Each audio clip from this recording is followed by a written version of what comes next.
Ya, dialog kita lanjutkan kembali. Ya, Pak Max, ini kan kalau kita melihat apa yang disampaikan oleh Ketua Umum Demokrat, Pak SBY, yang mengizinkan untuk memilih Prabowo Hatta, juga mengizinkan orang untuk ke Jokowi JK. Apa maknanya ini sebetulnya? Saya kira begini, kita beda-bedakan dulu. Persoalan mengizinkan memilih Jokowi JK itu dibuka kesempatan ketika kita belum mendengarkan visi misi dari Prabowo Hatta. Ya.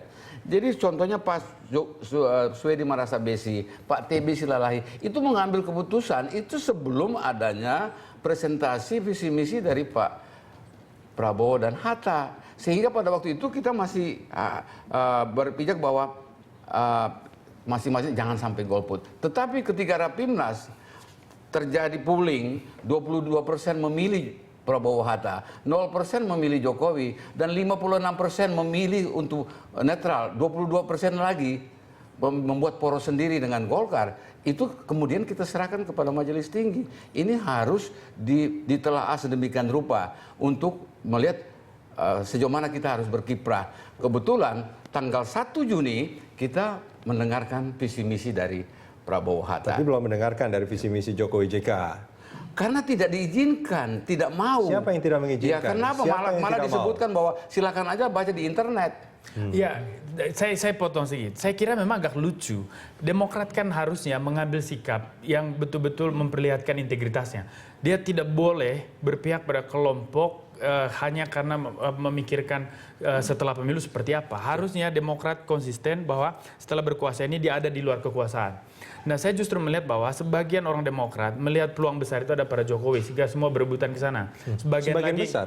sebagian yang lain lagi lari ke Prabowo Hatta, gitu loh. Nah, tentu saja kelompok PDIP dan kawan-kawan tidak menerima ini karena 10 tahun ini tidak menerima kemungkinan Demokrat menjadi bagian dari koalisi ini. Karena 10 tahun PDIP digebuk habis-habisan. Nah, apakah dengan karena PDIP tidak bisa menerima Demokrat itu yang menggebuk habis-habisan ini, makanya dia lari sebagai upaya untuk mendekatkan diri, mungkin dengan menyusupkan kader-kadernya. Ya. Nah, itu pembacaan kita begitu. Tapi saya kira PDIP ini partai yang sangat matang, ya. Dan kepemimpinan Ibu Mega ini kepemimpinan yang luar biasa bijaksana dan tidak akan seketika berubah-ubah atau membuat keputusan yang membingungkan. Mereka berpikir sangat matang untuk melihat apakah Demokrat atau yang sejenisnya boleh gabung atau tidak. Saya kira situasi sekarang memang tidak membutuhkan mesin politik yang cukup banyak. Karena kekuatannya ini ada pada figur. Luruskan Pak Boni, sebenarnya kita tidak pernah meminta untuk melakukan atau memberikan visi misi ya antara calon presiden dan wakil presiden ini.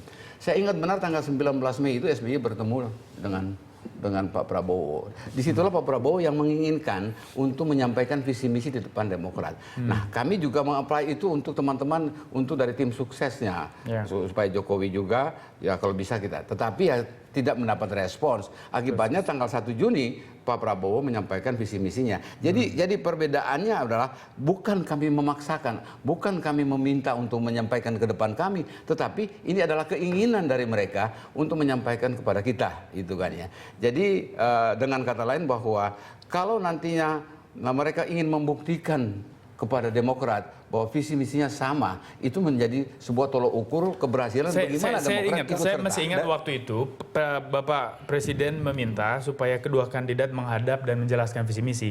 Saya dimintai pendapat kepada sejumlah media, saya katakan bahwa tidak ada kapasitas, tidak ada kewenangan apapun Presiden memanggil kandidat Presiden untuk menyampaikan visi misinya. Karena dia tidak punya relevansi di dalam konteks itu. Dia tinggal menyelesaikan kekuasaannya. Justru ketika dia minta visi misi dipaparkan, itu menunjukkan arogansi yang tidak ada dasarnya.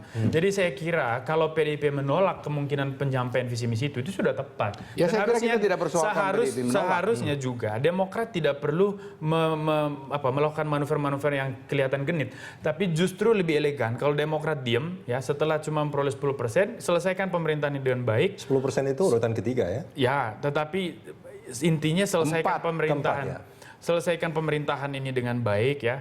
Sehingga memakai waktu 5-10 tahun ke depan itu untuk memperkuat lagi partai, untuk muncul lagi di kekuasaan ya, itu jauh lebih elegan. Itu menarik juga sebetulnya Pak Max. Kalau alasannya karena yang satu memaparkan visi misi, apakah Demokrat sendiri tidak mencoba untuk menggali visi misi yang sudah banyak beredar? Contohnya? Ya, artinya di media sudah banyak visi misi dari. Saya kira kita tidak. Ini di kan kita KPU perlu itu sudah ada di sana. sense yang sama ya antara mereka ya. Saya pikir semua orang juga tahu bahwa apapun mau dikatakan terhadap Demokrat, Demokrat adalah ruling party. 10 tahun berkuasa bersama dengan SBY. Itu fakta. Jadi itu fakta dan kami sangat bertanggung jawab terhadap apa yang sudah dilakukan selama 10 tahun. Persis. Itulah yang mengakibatkan kita melihat mana tuh yang ada sama, mana yang bisa sejalan itu. Ya. Jadi tidak tiba-tiba kita nempel ke kiri ke kanan terus kita minta, enggak juga gitu. Justru itu, makanya saya bilang seharusnya memang Demokrat itu idealnya ya dia larinya ke Prabowo Hatta. Kenapa? Karena di sana ada Hatta Rajasa yang juga pernah menjadi menteri pemerintahan SBY, apalagi secara kekeluargaan juga punya hubungan. Apakah itu menjadi alasan? Ya, saya kira kalau Anda mau melihat bicara, itu sebagai alasan? karena kalau misalnya Demokrat tidak mendukung Prabowo Hatta, itu menegaskan bahwa Hatta Rajasa gagal menjadi Menko Perekonomian sepanjang dia menjadi menteri kabinet SBY. Justru kalau SBY menganggap dia menteri yang baik, harusnya dukung dia dong. Ini artinya bahwa kalau sekarang dia netral, dia mau mengatakan ini Kementerian Hatta Rajasa tidak sukses gitu loh ketika dia memimpin atau ada di dalam Artinya kabinet. ya tidak sukses tapi dibiarkan tetap di sana karena itu sebagai besan gitu. Iya, makanya jadi kalau dia menegaskan kami dukung Prabowo Hatta, itu menurut saya positif. Artinya dia mengatakan Hatta Rajasa memang menteri yang baik. Tapi kalau dia pingin ke Jokowi Hatta, mau mengatakan Hatta Rajasa itu gagal menjadi menteri gitu loh. Dan tidak layak menjadi kader. Kita akan sambungin di segmen berikutnya.